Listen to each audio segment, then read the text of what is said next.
आप सभी वैष्णवजन को श्री हरिवंशी श्री सद्गुरुदेव भगवान की जय हो।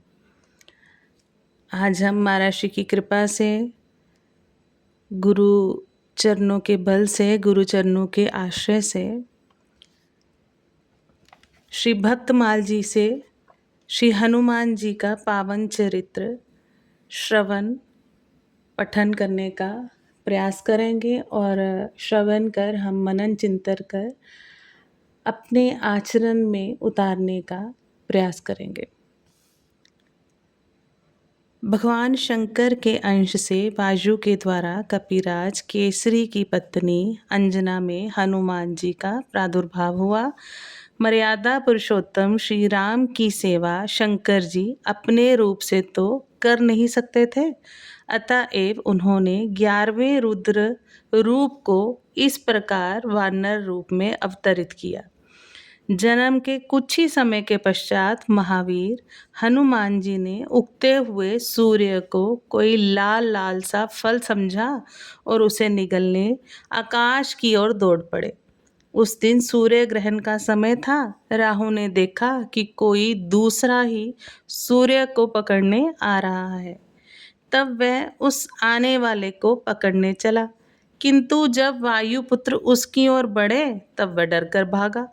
राहु ने इंद्र से पुकार की।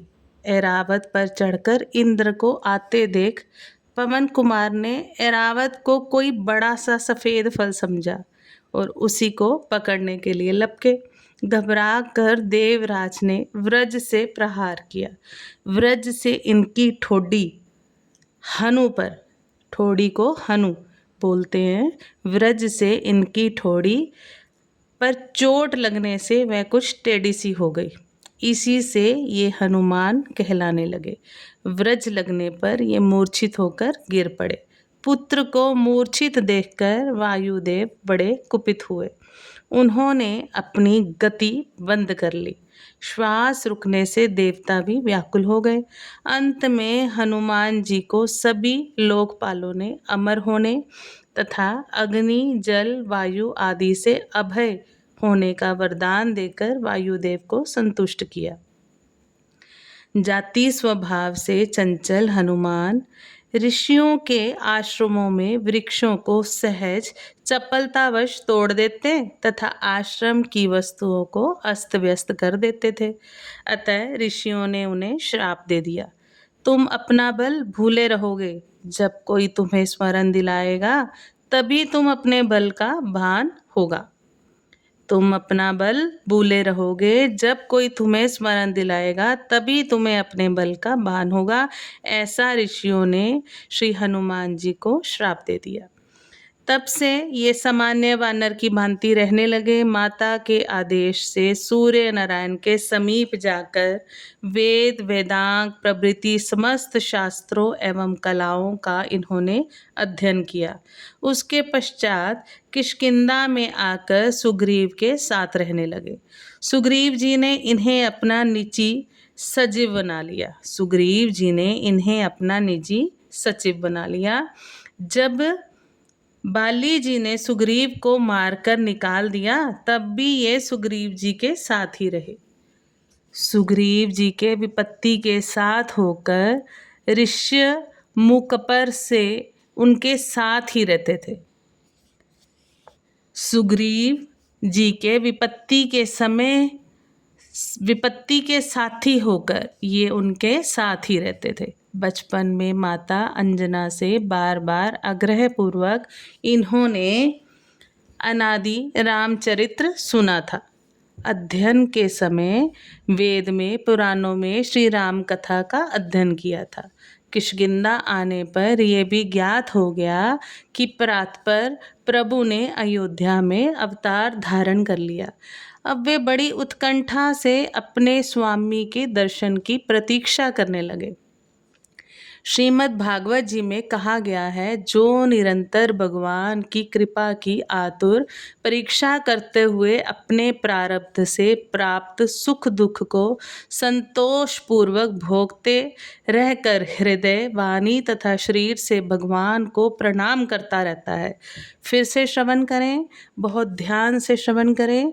श्रीमद् भागवत जी में कहा गया है, जो निरंतर भगवान की कृपा की आतुर परीक्षा करते हुए अपने प्रारब्ध से प्राप्त सुख दुख को संतोष पूर्वक भोगते रहकर हृदय, वाणी तथा शरीर से भगवान को प्रणाम करता रहता है।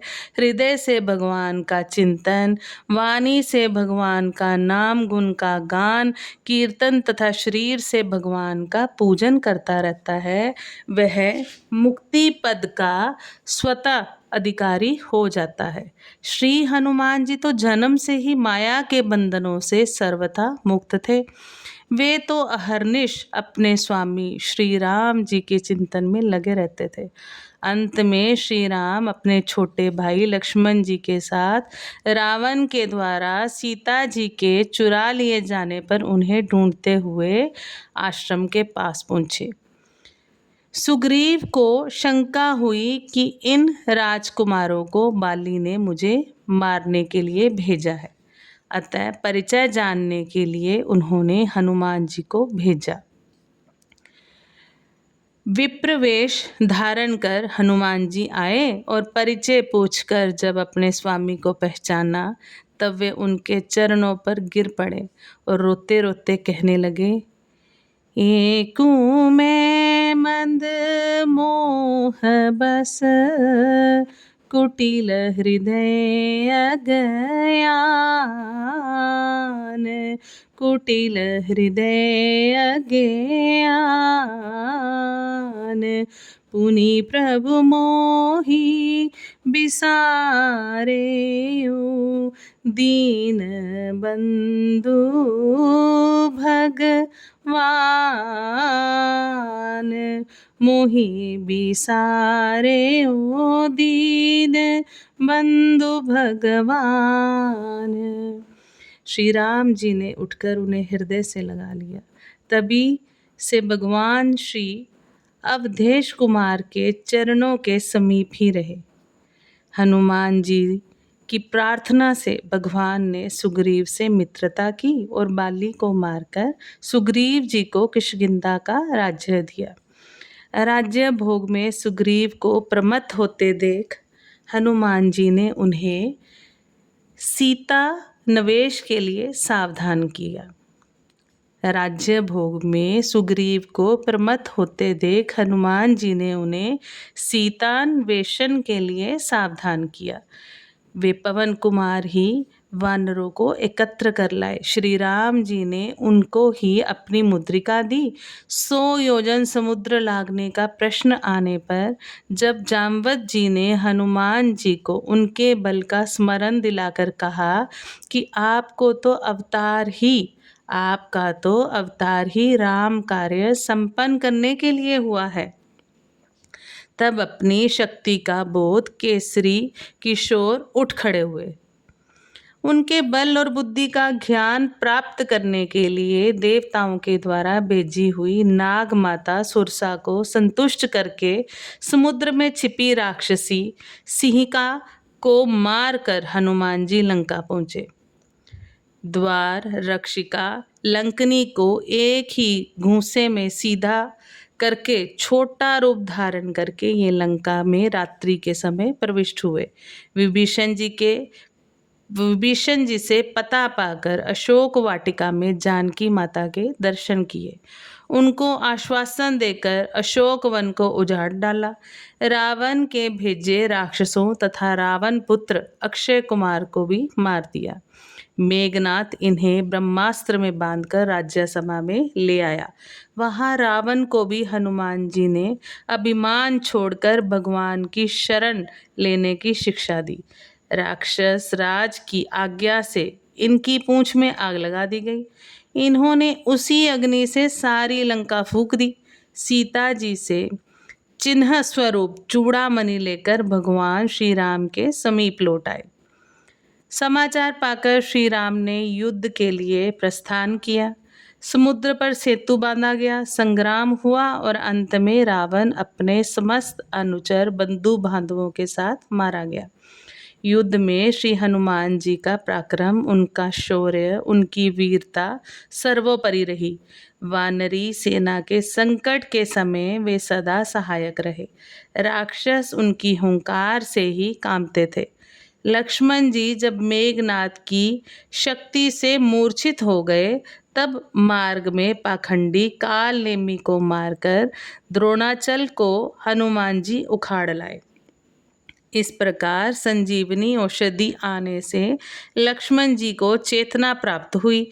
मायावी अहिरावण जब माया करके राम लक्ष्मण को युद्ध भूमि से चुरा ले गया, तब पाताल जाकर अहिरावण का वध करके हनुमान जी श्री राम जी को भाई लक्ष्मण जी के साथ ले आए। रावण का वध का समाचार श्री जानकी जी को सुनाने का सौभाग्य श्री राम जी लौट रहे हैं। रावण वध का समाचार श्री जानकी जी को सुनाने का सौभाग्य और श्री राम लौट रहे हैं। ये आनंददायक समाचार भरत जी को देने का गौरव भी प्रभु ने अपने प्रिय सेवक हनुमान जी को ही दिया। हनुमान जी विद्या, बुद्धि, ज्ञान तथा पराक्रम की मूर्ति हैं, किंतु इतना सब होने पर भी अभिमान इन्हें छू तक नहीं गया।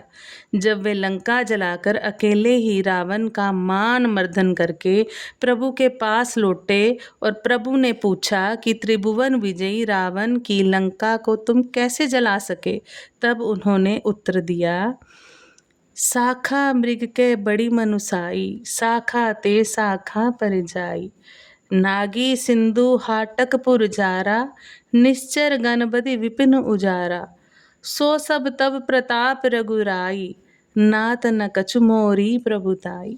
हनुमान जी आज जन्म नैष्टिक ब्रह्मचारी हैं, व्याकरण के महान पंडित हैं, वेदज्ञ हैं, ज्ञानी शिरोमणि हैं, बड़े विचारशील, तीक्ष्ण बुद्धि तथा अतुल पराक्रमी हैं। श्री हनुमान जी बहुत निपुण संगीतज्ञ और गायक भी हैं।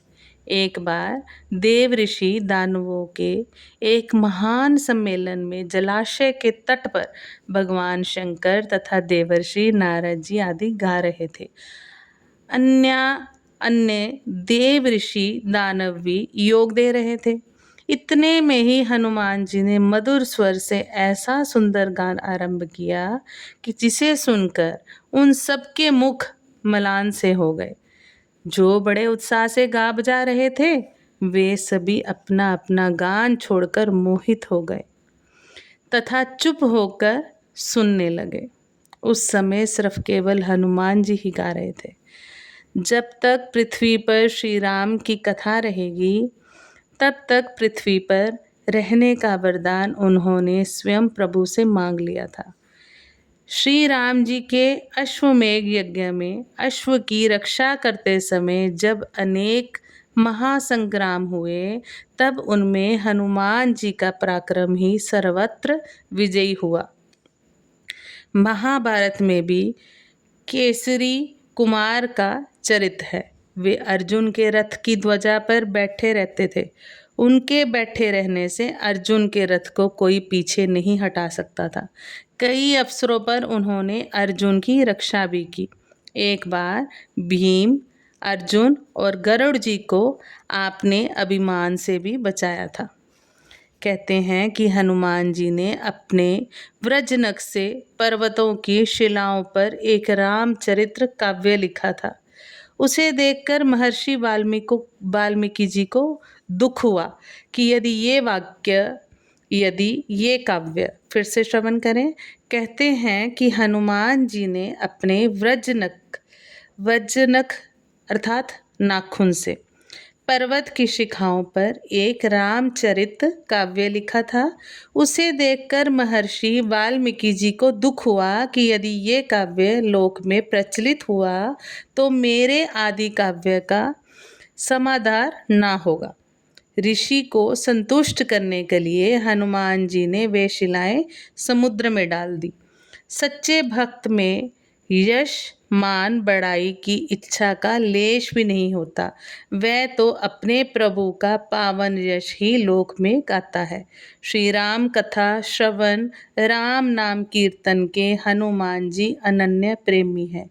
जहाँ भी राम नाम का कीर्तन या राम कथा होती है वहाँ वे गुप्त रूप से आरंभ में ही पहुँच जाते हैं।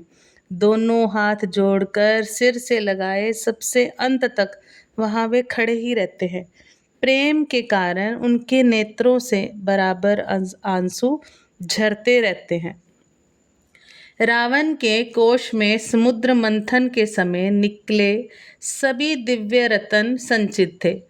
उसके वध के बाद जब विभीषण जी का राज्याभिषेक हुआ तो उन्होंने उन दिव्य रत्नों की एक माला बनाई और कृतज्ञता